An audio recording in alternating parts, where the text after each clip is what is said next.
Our next speaker is Toastmaster Umar Iqbal, A Life of Mediocrity.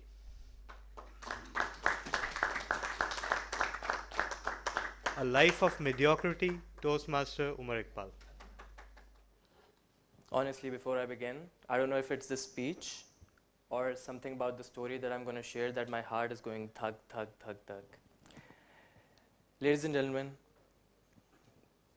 failure and loss are strange things. They either make you close your self to the world, or they make you look deep within yourself and transform your very existence.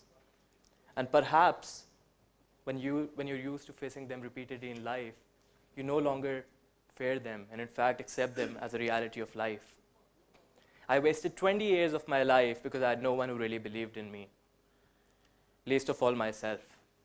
I lost someone really close to me very early in life, and I let that define who I was going to be. I let that define my role in the universe and the role that I would play in society.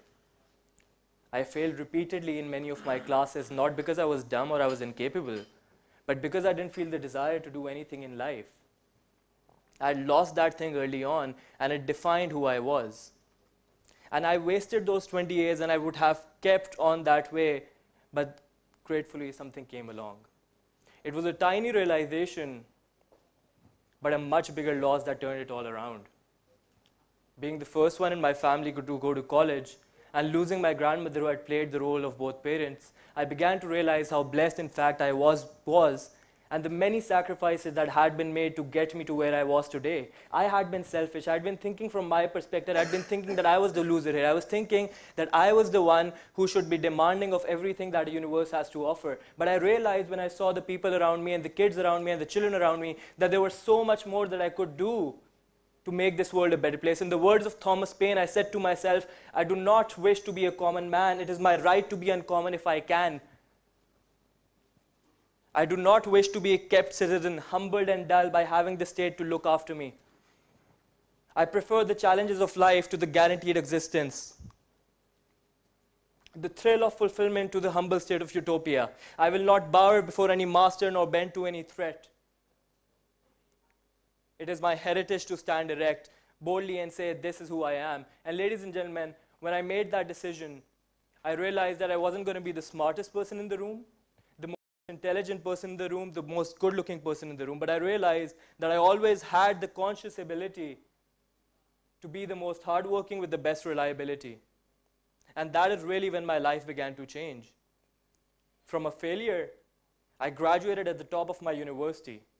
From a failure, I directed multiple associations, teams, and leadership groups. From a failure, ladies and gentlemen, I launched a non-profit that helped dozens of people get employment. From a failure, ladies and gentlemen, I launched a course that helped thousands of people improve their skills. From a failure, I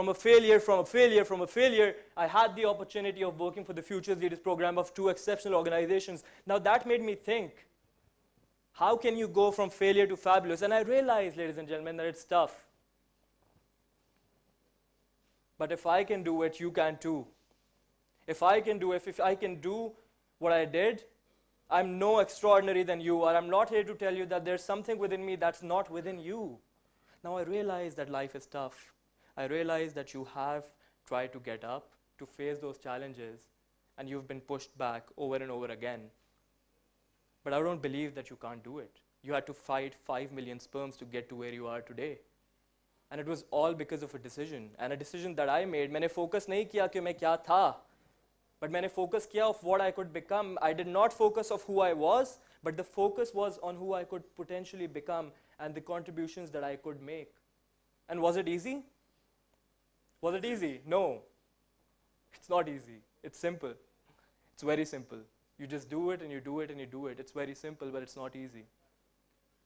But the heights attained by great men were not attained by sudden flight. But they, while their companions slept, were toiling upwards in the night, ladies and gentlemen. You have what you take. You have that greatness within you.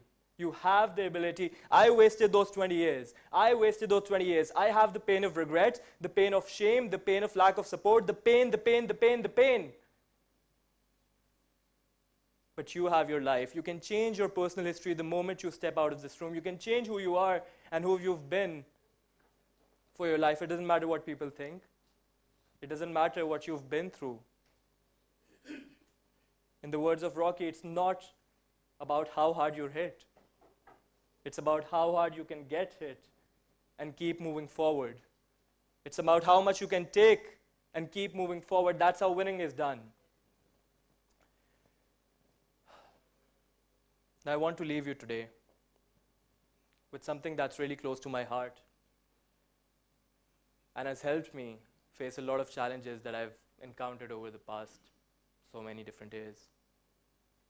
In the words of Les Brown, and I hope this stays with you, it stayed with me, that if you want a thing bad enough to go out and fight for it, to work day and night for it, to give up your time, your peace, and your sleep for it, if all that you dream and scheme is about it and life seems useless and worthless without it, if you gladly sweat for it and fret for it and plan for it and lose all your terror of the opposition for it, and if you go after that thing that you want with all of your capacity, strength and sagacity, faith, hope and confidence and stern pertinacity, if neither cold poverty, famine or doubt, sickness or pain can body and brain can keep you away from the thing that you want, if dogged and grim you besiege and beset it, with the help of God you will get it. Over to you.